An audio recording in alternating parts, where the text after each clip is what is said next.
Leader less party है। तमाम इनके कायदीन जो आवाम को मोटिवेट कर सकते हैं, मुतहर्रिक कर सकते हैं, वो या तो जेलों में हैं या वो रूपोश हैं।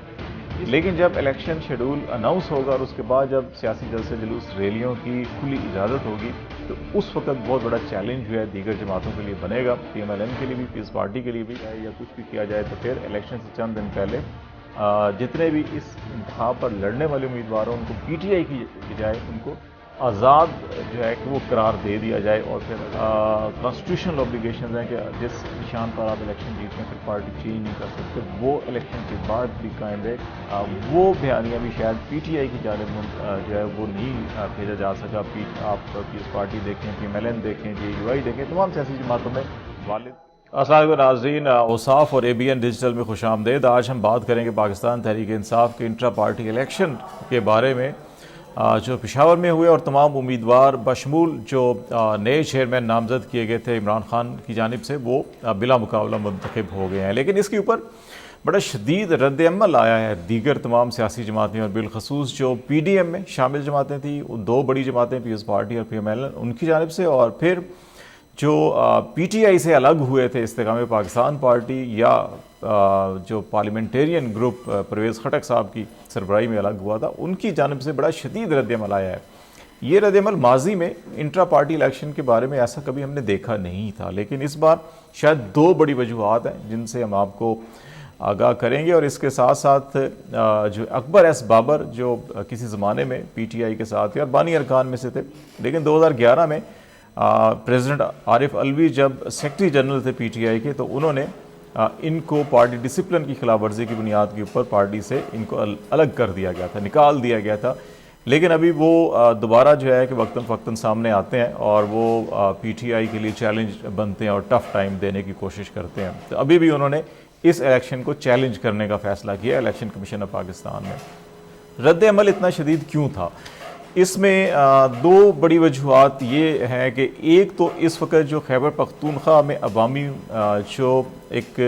मोमेंटम बना हुआ है PTI के वर्कर्स का, लीडर लेस पार्टी है। तमाम इनके कायदीन जो आवाम को मोटिवेट कर सकते हैं, मुतहर्रिक कर सकते हैं, वो या तो जेलों में हैं या वो रूपोश हैं।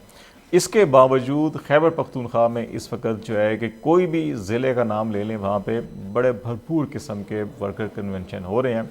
और फिर पंजाब जो सबसे बड़ा सूबा है और 141 कौमी असम्बली की नशिस्तें जहाँ पर होंगी, वहाँ पर भी सूरत हाल कुछ इससे ज़्यादा मुख्तलिफ नहीं है। यहाँ पे जो इंतज़ामी दबाव है वो ज़्यादा शदीद है, इस वजह से कारकुन उसमें हिसाब से बाहर नहीं निकल रहे। लेकिन जब इलेक्शन शेड्यूल अनाउंस होगा और उसके बाद जब सियासी जलसे जुलूस रैलियों की खुली इजाज़त होगी, तो उस वक्त बहुत बड़ा चैलेंज जो है दीगर जमातों के लिए बनेगा, PMLN के लिए भी, पीस पार्टी के लिए भी। और ये इनको अंदाज़ा है कि अवाम में इस वक्त क्या उनकी जज्बात हैं वो क्या हैं। इसलिए ये कोशिश की जा रही थी कि बहुत से टेक्निकल इश्यूज़ क्रिएट किए जाएं और इंतखाबी निशान पर या तो बल्ला आए ना, और अगर बल्ला आ जाता है तो फिर किसी भी टेक्निकल अंदाज के अंदर उसके चेयरमैन को जब सज़ा दी जाए या कुछ भी किया जाए, तो फिर इलेक्शन से चंद दिन पहले जितने भी इस इंतखाब पर लड़ने वाले उम्मीदवार हैं उनको PTI की बजाय उनको आज़ाद जो है कि वो करार दे दिया जाए, और फिर अगर इलेक्शन में ये कामयाब होते हैं तो उसके बाद फिर इनको ज़बरदस्ती, जिस तरह से आजकल प्रेस कॉन्फ्रेंसें करवाई जा रही हैं, इसी तरह उस वक्त फिर इनको, क्योंकि आज़ाद होंगे, पार्टी डिसिप्लिन या कॉन्स्टिट्यूशनल ऑब्लिगेशंस नहीं होंगी, तो इनको किसी पसंदीदा या मतलूबा जमात में धकेला जा सके। तो वो दो चीज़ें जो है कि ये नाकाम होती हुई नज़र आ रही हैं। अभी एक जो आखिरी उम्मीद इस वक्त कायम है कि बल्ले को निकाला जाए या